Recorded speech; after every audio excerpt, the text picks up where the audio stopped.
네, 시청자 여러분 반갑습니다. 김종필 TV 김종필입니다. 자, 오늘은 국회 상임위원장 릴레이 인터뷰를 진행하고 있습니다.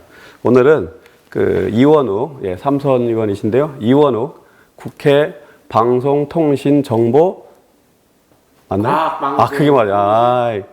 이런 걸 보고 이제 NG라고 하네. 다시 갑니다. 국회 과학기술정보 방송통신위원회 위원장이십니다. 안녕하세요. 박수로 환영합니다. 우리 이원욱 위원장. 네, 안녕하십니까 시청자 여러분. 우리 김종필 TV와 내일신문이 공동으로 인터뷰를 진행하고 있습니다. 크게 이제 내용은 정치 철학, 또 어떤 정치적 비전, 뭐 이런 대목 하나, 또 하나는 어쨌든 상임위원장이시니까 정책 현안에 대한 내용을 중심으로 우리가 Q&A를 진행하도록 하겠습니다. 이제 우리 이원욱 의원님을 할 말은 하는 비주류.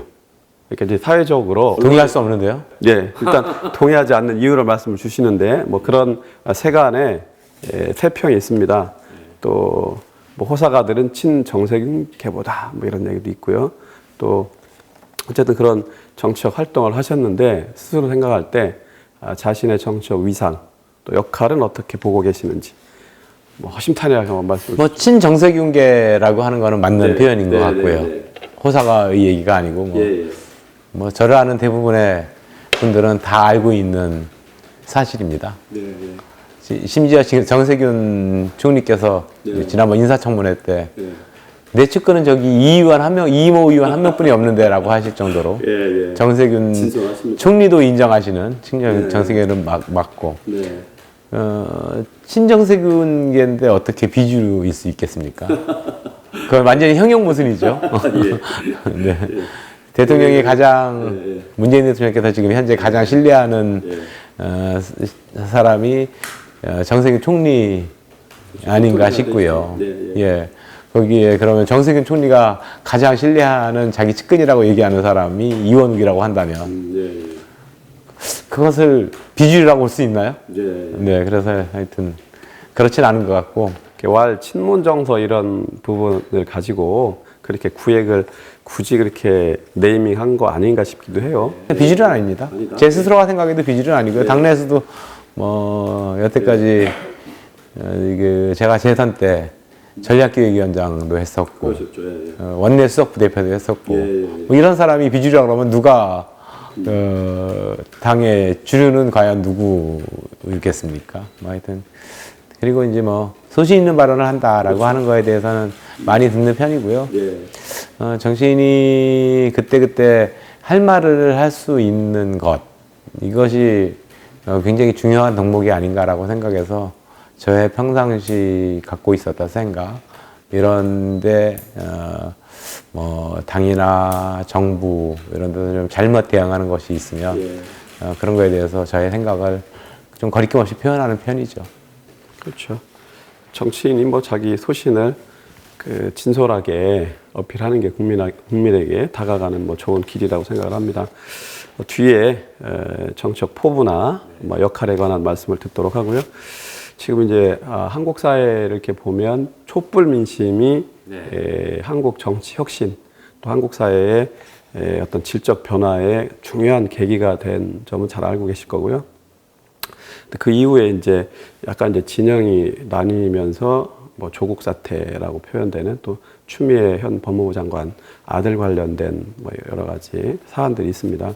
근데 이제 이런 과정들을 거치면서 검찰 개혁이 되게 시대적인 요구다. 또 검찰 개혁을 조금 근원적이고 속도감 있게 하자.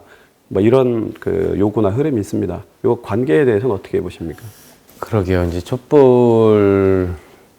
이 정부는 촛불 혁명으로 들어선 정부죠. 문재인 정부가. 거기다가 촛불혁명으로 들어섰을 때, 그때는 이제, 여소야대의 국회의 상태였기 때문에 실제로 개혁정책이라든가, 많은 부분들을 문재인 정부가 이루고자 하는 일들을 할 수가 없었는데, 그 이후에, 21대 총선에서의 민심이 다시 한번 보여줬다고 생각을 합니다. 그러니까 당시에 이제 180여석을 만들어준 그 민심의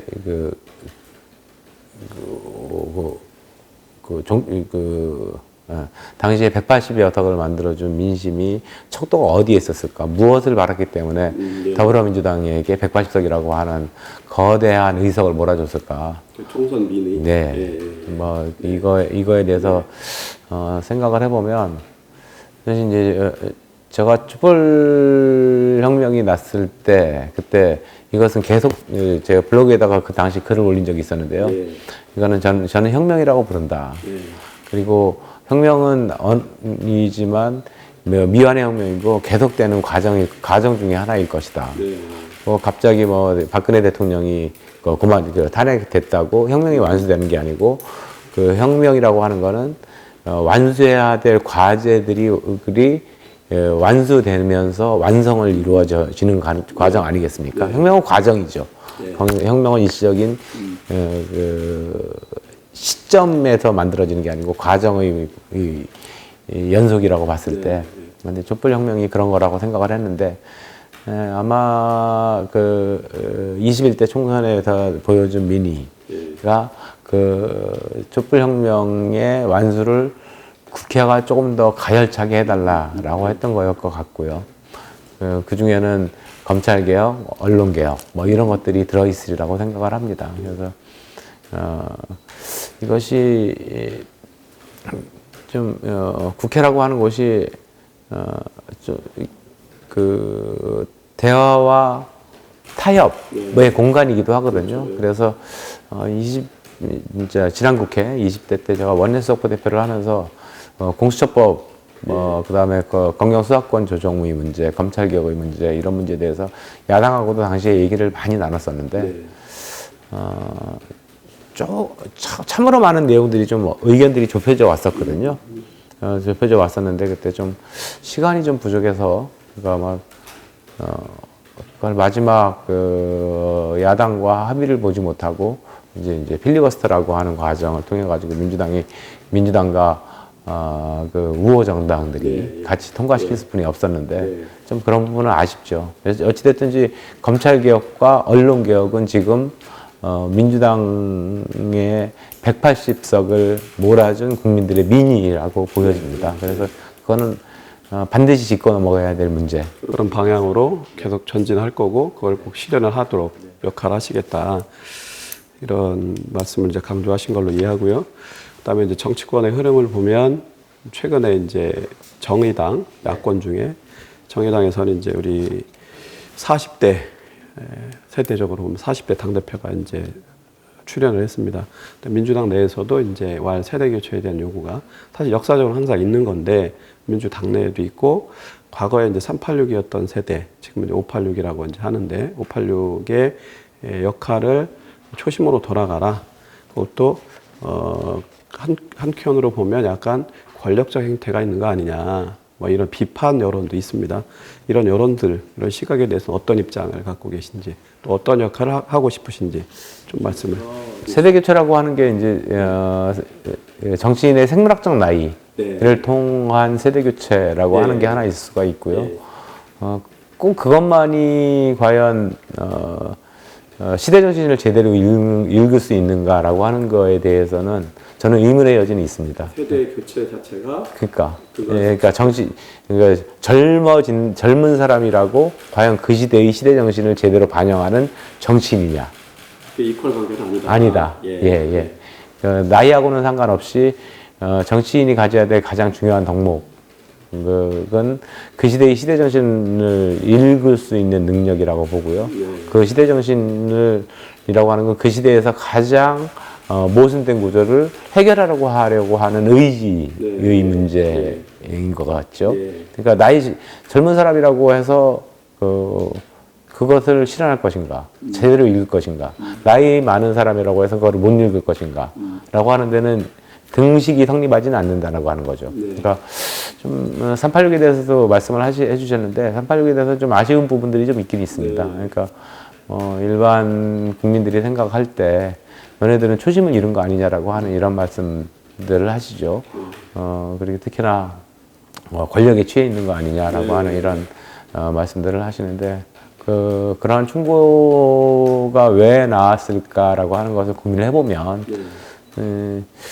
저희 386이라고 하는 용어가 나오게 된 게 90년대 이제 후반에 나오는데요. 당시 30대, 20대 운동을 했지만 30대로 나이가 됐고 80년대 운동권, 그다음에 60년대 생, 요거를 이제 줄여가지고 진입에 있는, 이제 지칭을 했죠. 네, 그래서 그런 사람들을 이제 386이라고 불렀는데 그 시대의 시대 정신은 반독재 민주화였습니다. 그리고 반독재 민주화를 위해서 열심히 노력해왔던 사람들에 대한 대명사이기도 했죠. 그러면 이제 그것을 이제 스스로들이 나이 10년이 흐르면서 486 그러면서 586 뭐 이렇게 해가지고 이제 용어들을 바꿔왔는데 저는 386이라고 하는 용어가 그 시대의 시대 정신을 반영한 용어라고 생각을 했거든요. 그래서 그런 식으로 용어를 바꾸는 거는 별로 적절치 않다. 지금도 고유명사다 그건 바뀔 수 없는. 그러면 그들이 어떠한 시대 정신을 계속해서 이루어 나가려고 할 것인가라고 하는 것이 중요한 문제 아니겠느냐라고 싶고 그럼 386, 486, 586 이렇게 바뀌는 걸 보면서 저들의 늙음에 대한 표현 아닌가? 이런 생각도 들고요. 그러니까 초심을 지켜나가지 못한 거에 대한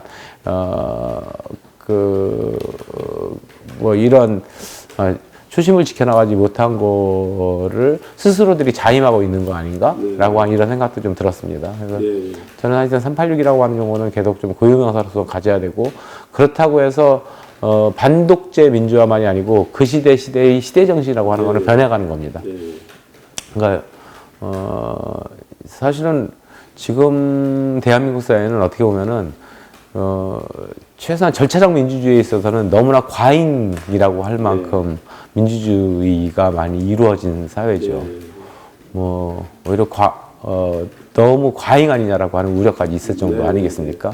그러니까 그럼 이제 지금의 시대 정신은 무엇일까라고 했을 때는 그럼 반독재, 독재 없잖아요.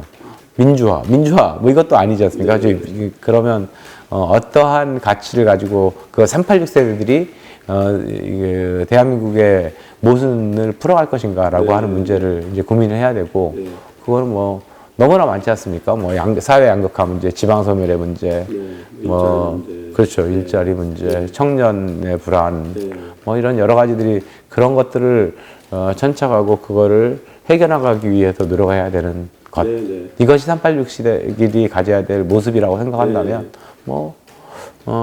구태여 그런 용어를 그렇게 바꾸면서 갈 필요는 없다 이런 생각을 하고 있습니다. 그렇죠. 이제 용어보다는 내용, 시대 정신을 구현하는 또 그것을 진화시키는데 선봉에 섰던 어떤 그런 정책 역할. 근데 이제 그 초심이나 가치가 현재도 계속 계승 발전되느냐에 대한 이제 문제적이었던 것 같아요. 비판은 상대적으로 약간 권력화된 거 아니냐, 뭐 누린다라고 하는 표현에 담겨 있는.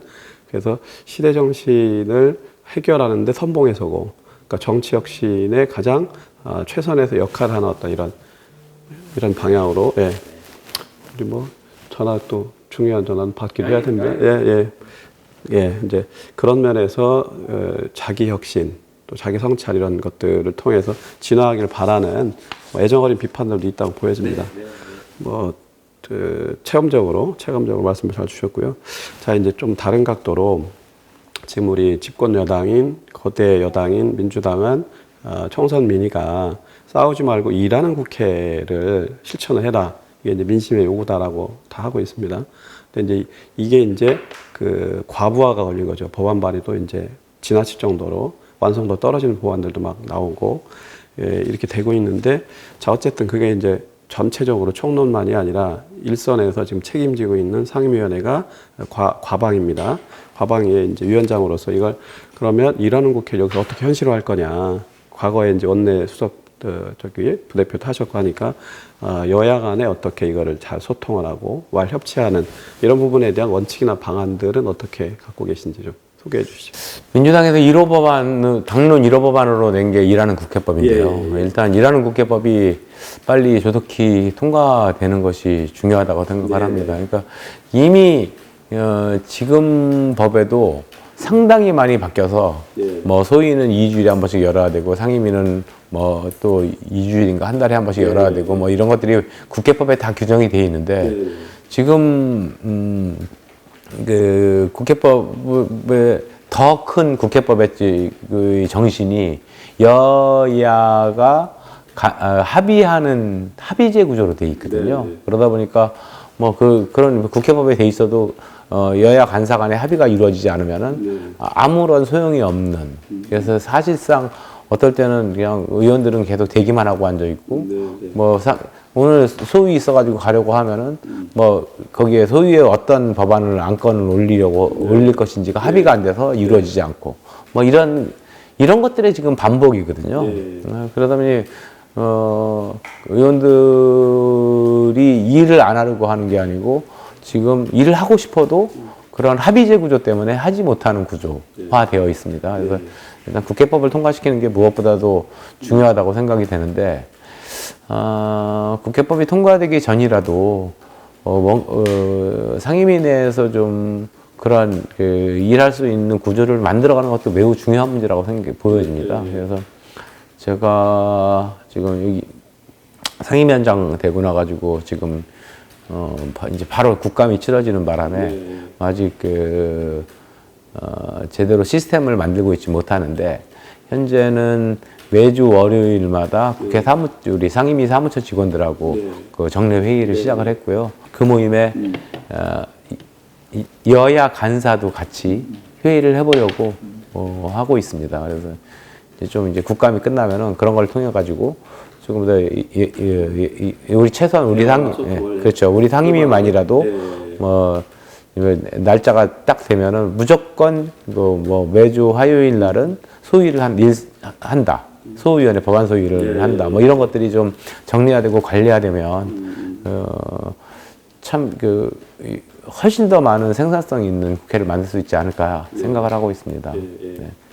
그러니까 이제 제도가 정립이 돼 있고 이제 시스템적으로 이제 역할을 하시겠다는 건데 어쨌든 이제 여야의 입장 차이가 있고 뭐 정책 사안도 그렇고 어떤 정무적 사안도 있고 그래서 이제 그런 부분을 기왕에 이제 원내수석 부대표 할 때라든가 여야 대화를 많이 해보셨으니까 협치적 관점에서 문제를 해결해 나가겠다 이렇게 이해를 하여간 뭐 소통 대화 타협 덧붙여서 아까 언급했던 입법 과잉 논란이 있습니다. 이 부분에 대해서는 어떤 견해를 갖고 계신지. 그러니까 뭐 좀 과도하게 막 법안 제출. 이 국회의원이라고 하는 게 정치인이 표를 먹고 사는 곳이라서. 그렇죠. 사실 포퓰리즘법들이 만들어지기도 합니다. 그리고 이제 국회의원에 대한 평가가 수년 전만 하더라도 법안을 몇 개 발의했느냐라고 하는 거를 가지고 평가를 했거든요. 그런 이제 국회의원 평가 시스템이 좀 바뀌어야 되지 않겠는가라고 싶고요. 실제 쓸모없는 법안을 많이 낸 사람은 오히려 마이너스 페널티를 주는 뭐 이런 것들도 좀 한번 이제 좀 고민해 볼 필요가 있다. 정말 이게 자꾸 하나 수정하고 이런 걸로 해가지고 어떨 때는 본회의에 5시간 동안 본회의하는데 4시간 정도를 자꾸 수정하는 그런 법안만 통과시킨 경우도 있습니다. 근데 이제 그런 거는 조금 지금은 이제 좀 바뀌었고요. 뭐 이제 통합법으로 해가지고 한꺼번에 상임위별로 처리해 버리니까 그런 이제 앞으로 그런 일은 없을 것 같긴 하지만 그런 이게 국회의원에 대한 평가 시스템을 좀 바꾸고 그리고 의원들 스스로가 좀 자제할 필요가 좀 있죠. 그러니까 이게 좀 과도한 과잉 입법 아니냐, 뭐 과도한 포퓰리즘 입법 아니냐라고 하는 것들에 대해서는 사실 과도한 과잉 입법이나 과도한 포퓰리즘 입법은 통과 가능성은 없거든요. 그러니까 이게 어쨌든 여야가 합의를 보는 협의를 하는 구조에서는 그런 통과가 되는 거는 없는데 그런 법안들이 많이 나오는 것은 좀 우려스러운 일이긴 합니다. 그렇고 이제 우리 시대가 이제 전 인류가 순환을 겪고 있는데 포스트 코로나 시대를 어떻게 준비할 거냐. 그러니까 코로나19가 위기의 측면과 기회의 측면을 갖추었다고 봅니다. 그러면 이제 정치 영역에서는 포스트 코로나 시대의 정치는 과연 어떻게 변화하고 또 뉴멀의 시대에 적절한 정치는 또 어떻게 구현이 될지에 대한 어떤 견해를 갖고 계시면. 그러게요. 이미 정치가 엄청 변화하고 있는 건 사실이거든요. 제가 19대, 20대, 21대 이렇게 세 번의 국회의원 경험을 해봐도 19대와 20대도 좀 국회의원, 이른바 국회의원의 특권이라고 국민들이 질타했던 것들이 거의 다 없어졌고요. 20대 들어서면서는 또 이제 특활비가 욕먹으면서 이제 싹 없어져가지고 상임위원장 해도 이제 뭐 특활비 하나도 단 한 푼도 쓸 수 없는 이런 조건이 되어 있으니 그런 것만 봐도 국회는 굉장히 많은 변화의 흐름 속에 있고 아마 그건 그럼에도 불구하고 국민에 대한 신뢰도는 여전히 국회가 최악이죠. 네, 최악인데. 그러니까 항상 하위로 나오고. 네, 항상 최악입니다. 뭐 그 꼴등이 국회, 꼴찌에서 2등이 뭐 검찰, 꼴찌에서 3등 언론. 그 3대 권력기관이 최고 그 욕을 많이 먹는. 그 열심히 하는 의원들도 계시고 열심히 하는 언론도 사실 있습니다. 근데 이제 전체적으로 권력적인 이런 측면들에 대한 이제 질타죠, 국민들이. 그러니까 국민들이 요구하는 게 그래서 국회 개혁, 그 다음에 검찰 개혁, 언론 개혁 요구하는 거예요. 그러니까 신뢰도가 낮으니까. 예. 이거를 이렇게 변화오고 있는데 언론 그 변해오고 있는 흐름에서 포스트 코로나가 가져다준 흐름은 조금 더 긍정적으로 발현할지 하여튼 부정적으로 발현할지 모르겠어요. 왜냐하면 아까 이제 포퓰리즘 말씀을 좀 드렸었는데 인터넷의 발전이라고 하는 게 결국 진영 논리를 더 가속화시키고 있거든요. 그러니까 뭐 유튜브라든가 이런 걸 통해 가지고 내가 듣고 싶은 것만 듣죠. 과거에는 다른 사람의 목소리도 듣고 반대 진영의 얘기도 듣고 그러면서 의견들이 좀 그러니까 의견들이 통합이 되어 가는데 태극기 부대는 태극기 부대대로 뭐 아니면은 뭐 서초동 부대는 서초동 부대대로 자기가 듣고 싶은 것만 들으면서 나머지에 대해서는 생각이 다름인데 생각이 다른 게 다르다고 표현하지 않고 너는 틀렸다라고 표현하는 이 시대가 됐습니다. 그렇죠. 네. 그래서 차이가 아니라 차별적으로. 그러니까 이게 이제 국민들이 그렇게 벌어지다 보니까 정치인들도 거기에 기대해야 되잖아요. 기대하지만 표를 더 얻을 수 있으니까 그럼 정치인들도 이제 그런 발언을 하게 되고 뭐 그래서 그러다 보니 자꾸 이제 점점 더 이렇게 진영 논리가 더 확산되고 이런 모습들이 보이는데 이 포스트 코로나가 가져다준 효과는 아마도 ICT의 를 통한 대화의 공간에 훨씬 더 발전, 그다음에 뭐 이런 것들이 더 지배하게 될 가능성이 있지 않습니까? 그래서 이것이 진영 논리를 더 확산시켜 갈 가능성도 있고. 근데 그렇다고 국회라든가 뭐 우리 사회의 지성인들의 우려처럼 모든 것이 그렇게 진영으로만 흐르겠냐? 언젠가는 그거에 대해서 우려하는 사람들의 목소리. 그래서 대화 타협이라고 하는 공간들이 만들어지지 않겠냐라고 하는 이런 얘기들도 하는데 결국에는 그것은 정치인 몇 명이 누가 뭐 어떤 진영이 이렇게 만들어가는 거라고 보다는 그것 또한 시대의 흐름 속에서 만들어지는 문제 아닌가라고 생각을 하고 있습니다. 그런데 정치인들이 어찌됐든지 최소한 그 진영 논리를 깨고 조금 더 대화 타협의 공간, 그 다음에 통합의 국민 통합을 위해서 조금 더 노력해야 되는 건 사실인 거죠. 그렇죠. 예. 어쨌든 뭐 오피니언 리더고 또 정치적으로 국민들을 통합시키는 데 기여를 해야 될 책무가 정치권에 있기 때문에 계속적인 자기 혁신으로 그런 방향으로 갈 거라는 기대를 갖고 조금 전에 언급하셨던 것과 연관되는데, 그러니까 그 개성과 자아를 표출하고 사회정책 사안에 대해서 자유로운 의견 개진을 하는 게 이게 이제 온라인으로 많이 갔습니다. SNS, 뭐 유튜브 등. 근데 이제 여기에 가장 그 암이랄지 고통이 이제 가짜 뉴스입니다. 근데 이 가짜뉴스라고 하는 게 견해가 조금씩 약간의 차이가 있긴 한데, 가짜뉴스는 공공의 적이라고 보는 게 이제 대다수 견해고, 한편에서는 그럼에도 불구하고 이게 어떤 진리나 객관적 사실을 체크하는 과정으로 가는 어떤 불가피한 부작용이다, 이런 견해들도 소수 견해로 있습니다. 어떻게 보십니까? 그러니까 허위 조작 정보라고 하죠. 예, 예, 그러니까 허위 조작 정보. 허위 정보네. 예, 그러니까 페이크뉴스, 디스인포메이션. 예. 그러니까 뭐 정부에서 쓰는 그 뭐 정치권이나 정부에서 쓰는 공식적인 명칭은 가짜 뉴스가 아니고 허위 조작 정보라는 이제 용어를 쓰는데요. 네. 허위 조작 정보는 그거는 정말 없어져야 될 문제입니다. 그렇죠. 예, 그러니까 저는 진영의 입장에서 해석을 하는 거는 할 수 있다라고 생각해요. 네. 그러니까 그 똑같은 동일한 사안을 본다 하더라도 뭐 이쪽 보수적 진영과 진보적 진영이 바라보는 생각은 다를 수가 있는 거지 않습니까? 근데 그 사실 자체를 왜곡하고 그 사실을 그 없는 사실을 있는 것처럼 만드는 거, 이게 허위 조작 정보 아니겠습니까? 그러니까 선거에 있어 가지고도 가장 검찰이나 선관위에서 가장 나쁘게 보는 게 허위 사실 유포, 뭐 그다음에 불법 정치자금, 뭐 이런 것들이거든요. 뭐 이런 걸 쓰는 건데, 언론 개혁에 있어 가지고도 저는 허위 사실이나 허위 정보를 만들고 그걸 통한 재생산하는 것, 이런 것들은 정말 철퇴를 가할 정도의 징벌적 제도가 필요하지 않는가 싶습니다. 다만 나머지 영역에서는 오히려 훨씬 더 언론의 자유를 더 많이 줄 필요가 있다. 그렇죠. 저희 헌법에서 보장한 표현의 자유나 사상의 자유는 전제로 하면서 그 범위 내에서. 그렇죠. 그러니까 허위가 아닌 그러니까 자기의 생각.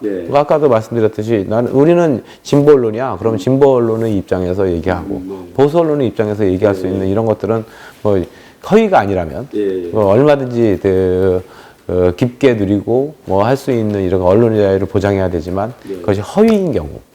허위 조작 정보인 경우에는, 가짜 뉴스인 경우에는 징벌적 배상제도 이런 것들이 도입되는 게 언론 개혁의 방향 아닌가라고 생각합니다. 뭐 공동체 이제 와해나 심대한 타격을 주니까 그런 부분에 대해서 이제 명확히 할 건 해야 된다, 이런 말씀을 주셨고요. 이게 아까 강조하신 진영 논리, 또 진영적 어떤 그 행태가 있는데, 와는 이제 핵심 지지층의 이제 좌표 찍기 논란이라고 표현도 하고, 그러니까 뭐 특정 정치인이나 특정 정치적 입장 중심으로 결집을 하는 겁니다. 그래서 핵심 지지층이야. 뭐 그게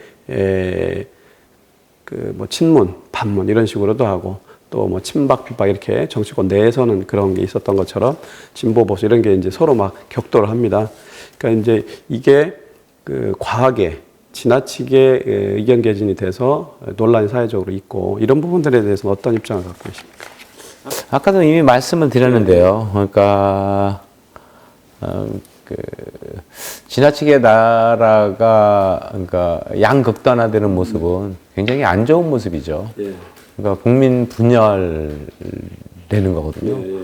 근데 인터넷의 발전이 가져온 아주 실망스러운 현상 중에 하나가 사실은 이제 양극단화되는 뭐 이런 모습들이 국민에 보이는데, 그것을 어떻게 통합시켜낼 것인가라고 하는 것은 굉장히 중요한 과제라고 보여집니다. 우리 시대에 해야 될 굉장히 중요한 문제이고요.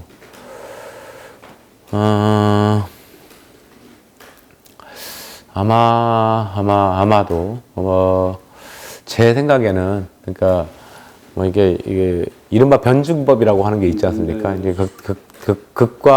극단화되다 보면은 거기에 대해서 지금은 이제 점점 극단화되고 있는 시기 같은데, 그거에 대해서 국민들 스스로가 도저히 이렇게 해서는 대한민국의 이른바 뭐 지금 아까도 뉴노멀 시대도 말씀하시고 포스트 코로나도 말씀하셨는데, 뭐 이 시대의 사회 양극화, 뭐 진짜 저출산 고령화, 지방 소멸, 청년의 불안, 뭐 이런 것들, 일자리, 뭐 정말 산적해한 이 해결해야 할 문제들이 극단화돼서는 도저히 해결할 수 없는 일들 아니겠습니까? 그래서 그런 국민 스스로가 이제는 더 이상 그러한 것이 아니다.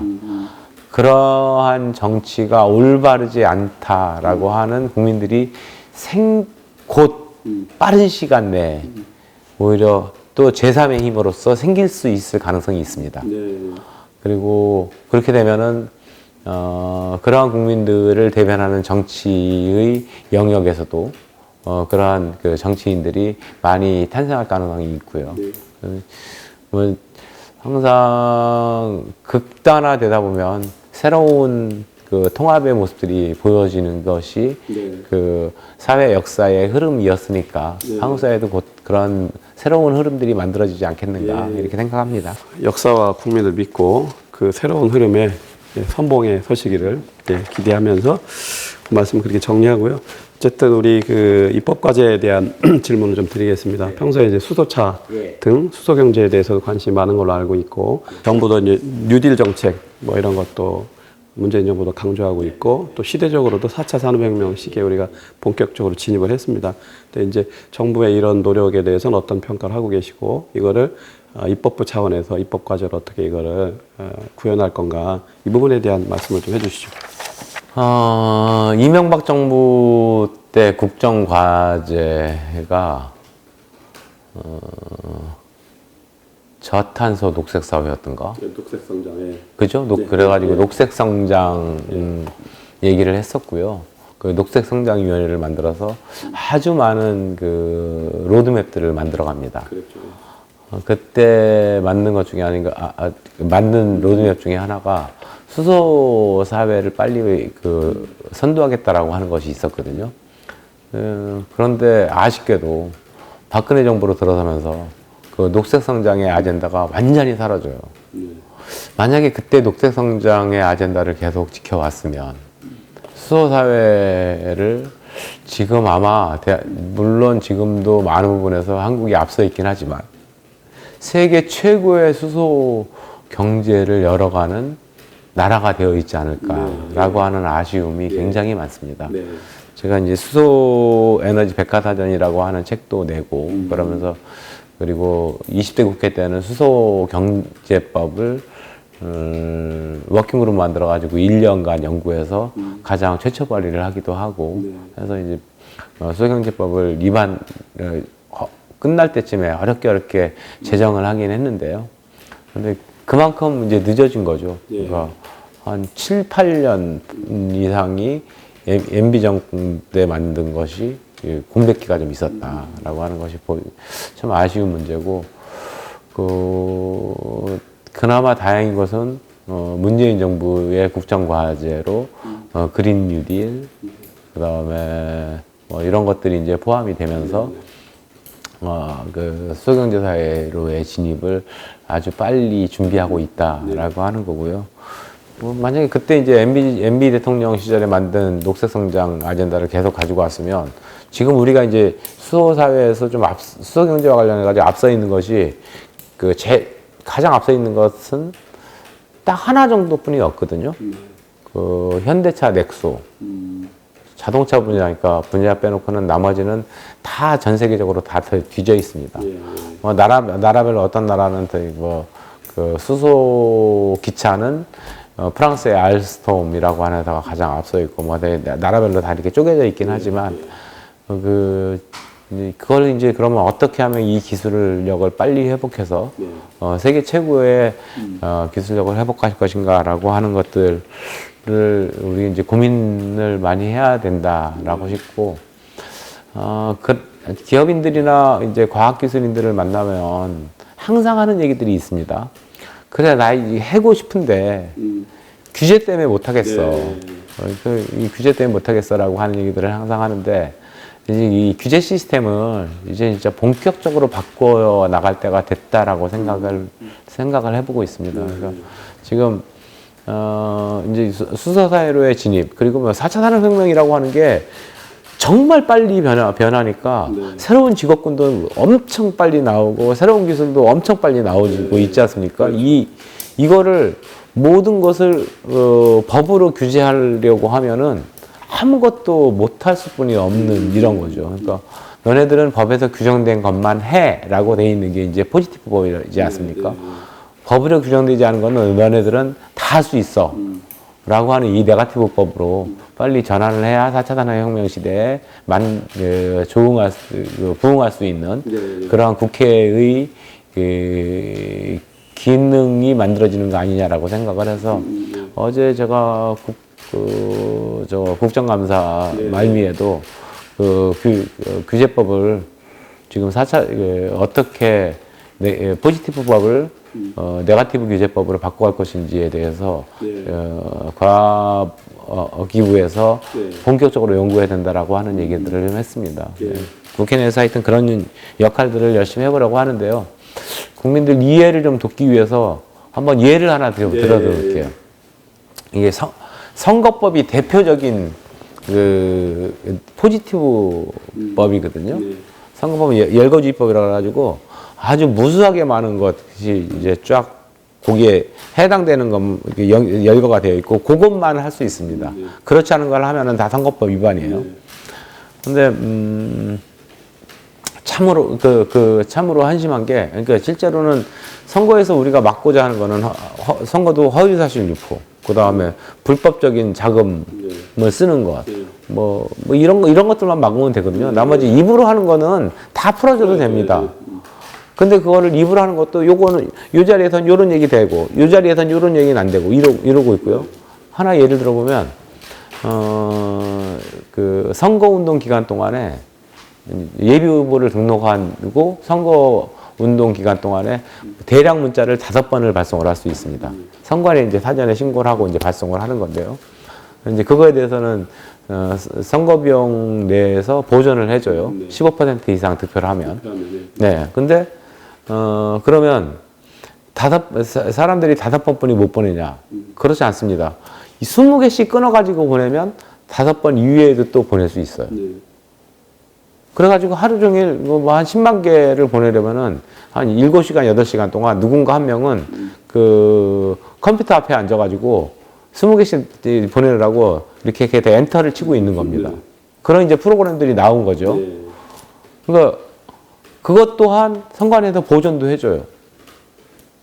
있을 데 없는 짓거리를 선관위가 하고 있는 겁니다. 그러니까 5번이 아니고 너네들은 신고하고 선거비용 내에서 선거비용 제한액이 예를 들어 1억 5천이다 라고 한다면 선거비용 제한액 내에서 문자만 다 보내도 좋다. 뭐 홍보는 하나도 안 해도 되고 뭐 이렇게 이렇게 바꿔주면은 되는 걸 그거를 지금 선관위가 요렇게는 되고 요렇게는 안 되고 뭐 이렇게 규제를 하고 있으니까 참으로 한심한 일들을 선거 때마다 하고 있는 겁니다. 그러니까 그 결과는 뭐냐면 우리나라 선관위가 전 세계에서 가장 인원이 많고 가장 권한이 세진 곳이 되어 있습니다. 포지티브 법의 특징은 그렇습니다. 그러니까 그래서 공무원들은 점점 세지게 되고 기관들은 점점 세지게 되는 거죠. 만약에 네거티브 법으로 바뀌면 그들은 지금 공무원 숫자도 훨씬 더 줄을 거고요. 훨씬 더 효율성 있는 국가 운영도 가능하리라고 보여집니다. 그래서 이 그 관료의 나라가 관료의 천국이 됐다고 이제 하는 비판도 있습니다. 하여간 뭐 대표적 예로 선거법을 들어주셨는데 잘 저희가 정리해 보도록 하겠습니다. 그렇고 특히 이제 4차 산업혁명의 시기에서는 국회 상임위 중에서도 특히 우리 과학기술 방송정보통신위원회가 이제 핵심적 역할이라고 보여지고요. 근데 이제 그 앱 개발 관련해서 이제 질문을 좀 드릴게요. 그러니까 구글 코리아가 앱 결제 수수료를 30% 이제 부과하는 걸 내년부터 시행을 하겠다고 하고 국내에서는 이제 되게 반발하는데 이제 9월부터 수수료를 내야 됩니다.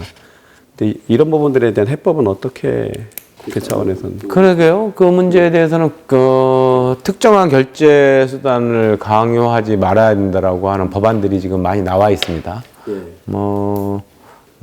지금 국민의힘의 박성중 간사, 우리 과방위 내에서도 그 더불어민주당의 조승래 간사 또 법을 냈고요. 뭐 양정숙 의원도 있고, 뭐 홍정민 의원도 냈고, 한준호 의원도 냈고, 하여튼 그런 법안들이 굉장히 많이 있어서 가장 빠른 시간 내에 이 법을 일단 만들어내자라고 네. 하는 것을 여야 간사 간에 지금 이미 저하고 합의를 보고요. 그 과방위 위원들한테도 그것을 이미 알려드린 상황입니다. 그래서 아마 국정감사 기간이 26일까지인데요. 저희는 23일 날 국감이 끝나고 23일 이전에 이 법을 만들어 보려고 지금 협의를 하고 있는 상황이고 23일 이전에 네. 법을 만들어 보려고 상의하고 있는 거고요. 이 법안 제정과 더불어 이것이 과방위만의 문제가 아니고요.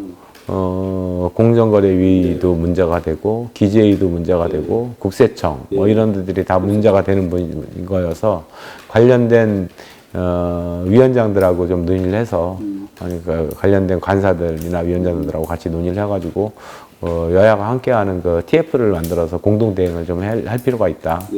거기까지는 공감대가 이루어졌나요, 여야 간에? 예. 자, 다음에 이제 통신비 인하에 관한 건데요. 이제 국감에서 이루어질 걸로 이제 보고들이 있는데 어떤 뭐 해법, 보관 이런 부분에 대해서 어떤 의견을 갖고 계십니까? 이번에 통신비 문제가 많이 이제 논란이 됐고요. 특히 5G 요금제에 대해서 논란이 많이 됐는데 저희가 올해 초에 20대 국회 말에 통신예금제를 인가제에서 신고제로 바꿨습니다. 그 인가제에서 신고제로 바꾸면서 그때 신고제로 바꾸면 더 이 요금이 오를 것이다. 아니면 더 아니다. 시장 경쟁 체제로 본격적으로 진입하는 것이기 때문에 더 요금이 내릴 것이다. 이런 거에 대한 상반되는 의견들이 존재했었거든요. 그래서 일부 시민단체들은 통신제 신고제를 바꾸는 거에 대해서 비판적 얘기들도 하고 그랬었는데 그 흐름이 어떻게 될 것인가에 대해서는 이제 좀 지켜볼 필요가 좀 있습니다. 저는 지금도 여전히 통신제를 신고제로 바꾼 것은 아마 그 통신요금의 인하 효과가 있을 것이다라고 생각을 하고 있고요. 좀 아쉬운 거는 사실상 5G가 통신이 서비스가 안 되고 있음에도 불구하고 새로 어떤 단말기를 사려면 그 단말기는 신형 단말기는 LTE 요금제로는 가입이 안 되고 5G 요금제로만 가입을 강제하게 함으로써 사실상 통신 요금이 오르는 그러니까 가계의 통신비 부담이 오르는 이런 일들이 지금 최근에 반복돼 왔단 말입니다. 이 문제에 대해서는 이번 국감 때도 여야 의원님들께서 통신사에 많은 질타가 좀 있었고요. 아마 통신사에서도 그러한 의견들을 받아들여서 새로운 요금제 그리고 보편적 요금제에 가까운 아주 싼 요금제들이 출시되지 않을까라고 기대하고 있습니다. 예. 자, 그렇고 이제 지금 종합적으로 보면 지금 21대 국회 첫 국감이 지금 진행 중에 있습니다. 이게 초반 지나고 이제 반환점 정도까지 오고 있는데 중간 평가를 하신다면 상임위원장으로서 또 이제 일선에 그냥 초선 의원 때부터 비추어 보면 어떻게 평가하실 수 있습니까? 우리나라의 국정감사 제도가 도입된 지가 한 30년 정도 되는 것 같습니다. 제가 정확한 시간은 기억을 못 하겠는데, 초창기, 국정감사 제도가 도입된 초창기에는 굉장히 중요하고 의미 있는 일이었죠. 여태까지 단 한 번도 국회가 우리를 감사하지 않았는데, 이제, 국회가 자료를 내라면 자료를 내야 되고, 그걸 통해 가지고 정부가 잘못한 일들을 지적을 받고 그러면 고쳐 나가야 되고 이런 초창기에는 그런 효과가 아주 크게 있었다라고 한다면 정부도 그 사이에 어마어마하게 투명을 해줬고요. 그러다 보니 그리고 해마다 치러지는 국감을 정부가 항상 예견하고 대비를 하고 있다 보니 이제 새로운 이슈라든가 옛날 초창기처럼 이런 것들이 갑자기 터져가지고 나올 가능성은 이제 거의 없어져 버린 상황입니다. 그래서 이제 국정감사 이렇게 지금 이벤트 이거 말하자면 한 달 동안 한 3주 정도 하는 10월 정도에 3주 정도 몰아서 치기 하는 이 이벤트식 국정감사 제도는 이제 없어져야 될 때가 됐다라고 생각하고요. 이제 상시국감으로 바뀌어야 된다라고 생각을 합니다. 그래서 예를 들어 이런 거죠. 우리가 올해는 일주일 동안 정부 출연 기간만 국감하겠다. 그거는 하루에 때우는 게 아니거든요. 그러면 예를 들어가지고 그 3월 달에 정부 출연 기간 너네 국감할 테니 준비해.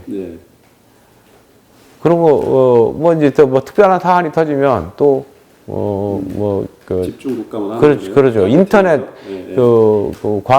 원안이 3일 동안 너네 11월 달에 국감할 테니까 준비해. 예를 들어 이렇게 되면 올해 이제 그렇게 해가지고 국감 끝났어요. 그러면 내년 정도에는 이번에는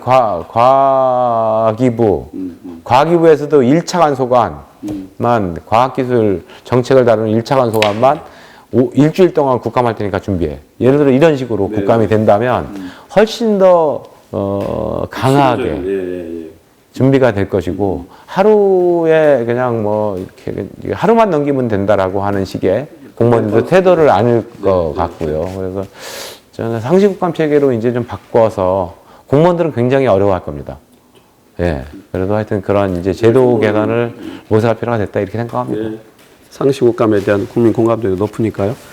자, 그 흐름으로 한번 보도록 하겠습니다. 그리고 약간 그 맥락을 소프트하게 바꿔서 지금 이제 3선 의원이시고, 죄송하지만 지난번 민주당 전당대회에서 안타깝게 최고위원회 아슬아슬하게 떨어지시는 경험도 하셨고, 또 이제 상임위원장 맡아서 또 역할을 하시게 됐고, 근데 이제 그 이원욱이 생각하는 정치란 나의 어떤 정치 철학, 또 정치적 지향 뭐 이런 부분에 대한 소개 좀 해주세요. 아까 시대정신 말씀을 드렸는데요. 저는 이 시대 정신은 공정함이라고 봅니다. 그러니까 문재인 대통령께서 그 지난 대선 때 굉장히 말씀하셨던 기회는 평등할 것이고 과정은 공정할 것이며 결과는 정의로울 것이다 라고 하는 이 중에서의 핵심 키워드는 공정이라고 생각을 하고요. 그것은 국민들의 심금을 울렸고 문재인과 함께 새로운 대한민국을 공정한 대한민국을 만들어 보겠다라고 해서 문재인 대통령에 대한 지지도도 훨씬 더 올리는 효과가 있지 않았나 저는 그렇게 해석을 합니다. 그래서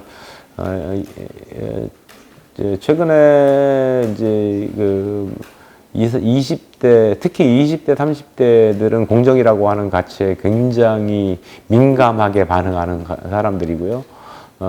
그들이 민주당을 등지는 과정을 보면, 공정함의 가치를 잃었다고 생각을 했을 때, 예를 들어서 인천국제공항 사건, 이런 것들을 민주당이 잘못 해석하고, 이랬을 때, 민주당에 대한 지지를 철회하고 떠나갔는데요. 그래서 이 시대 정신은 공정함이다라고 생각을 해서 이 정치인이 풀어가야 될 아니면 이렇게 일들 중에 아니면은 사안 부딪히는 일들 중에 어떠한 잣대로 일들을 쳐다볼 것인가라고 할 때 저는 공정함의 잣대로 한번 쳐다보자. 예를 들어 민주노총에 대한 제가 비판적 시각을 갖고 있는 이유도 민주노총이 예전에 이제 국회 담장을 허물고 뭐 이랬지 않습니까? 그러니까 그거는 국민들이 볼 때 그래 집회 시위의 자유하고는 아무 상관없는 문제죠. 그거는 불법의 영역이거든요. 근데 그래놓고 불법을 저지른 사람을 경찰이 구속한다거나 뭐 수배령을 내린다거나 하면은 정부를 욕해요. 또 탄압을 한다고? 뭐 그건 아닌 거죠. 그러니까 그거는 나는 법을 어겨도 괜찮은 특권층인가요? 그거는 이제 불공정을 자기 스스로가 불공정한 나라를 만들겠다라고 하는 나는 특권층이야라고 하는 거를 요구하는 거나 다름없는 이런 거여서 그때 정부가 어떤 태도를 취할 것인가 이건 공정함의 태도를 취해야 된다. 그거는 내 편이건 남의 편이건 상관없다. 진보건 뭐 보수건 상관없이 항상 공정함의 틀로서 처리를 하면 그 잣대로서 처리를 하면은 훨씬 더 그 국민 신뢰도를 높일 수 있는 그러한 정부가 되지 않겠나 그리고 그러한 정당이 되지 않겠나라고 하는 생각에 그 공정함이라고 하는 공정이라고 하는 단어를 가슴에 좀 이렇게 열심히 묻으려고 노력 많이 하고 있습니다. 예. 그렇고 이제 정치를 하면서 그 이분이 나의 롤 모델이다. 또 정치적 고난이나 중요한 결정을 해야 될 때 나는 이런 어떤 그 지표, 좌우명 같은 걸 갖고 판단한다. 이게 있다면 아까 이제 좌우명 이런 것들은 이제 그 공정이라고 하는 거 가지고 판단을 하려고 하고요. 롤모델은 뭐 초창기에도 말씀해 주셨듯이 저는 정세균 총리가 제 롤모델이죠. 그러니까 정세균 총리 일화를 하나 말씀드릴까요? 제가 2012년도에 처음 국회의원이 됩니다. 초선 이제 국회의원이 됐는데 당시는 정세균 저희가 대표님이라고 불렀는데 전직 대표님이어서 그 가깝게 지내는 이제 당선자들 현직 의원도 있었고 뭐 저처럼 처음 된 의원 당선자 신문인 사람도 있었는데 한 10여 명 정도를 저녁을 한번 사준 적이 있었어요. 그러니까 19대 국회가 시작되기 직전이죠. 근데 그때 제가 그 자리에서 뭐라고 총리님께 말씀드렸냐면 총리님 언제까지 모 의원만 비서실장으로 그렇게 두고 계시렵니까? 이제 그 모 의원이 이제 삼선 의원 됐으니 좀 놔주시고 제가 비서실장 하겠습니다. 뭐 이런 이제 말씀을 드린 적이 있었는데 그것을 이원욱이 비서실장 해라라고 하는 얘기를 이건 비서실장 격이죠. 한 번도 저는 직접 들어본 적이 없고 재선이 되고 나서 모 기자분이 저한테 어느 날 전화가 와요. 총리님한테 이런 그 국회의장 시절에 국회의장님한테 이런 걸 물어보니까 내 비서실장은 이원욱이니까 이원욱하고 상의해 이랬다는 거예요. 근데 균형을 잡아가려고 하는 노력 이거 굉장히 그 중요한 덕목이라고 생각을 하고요.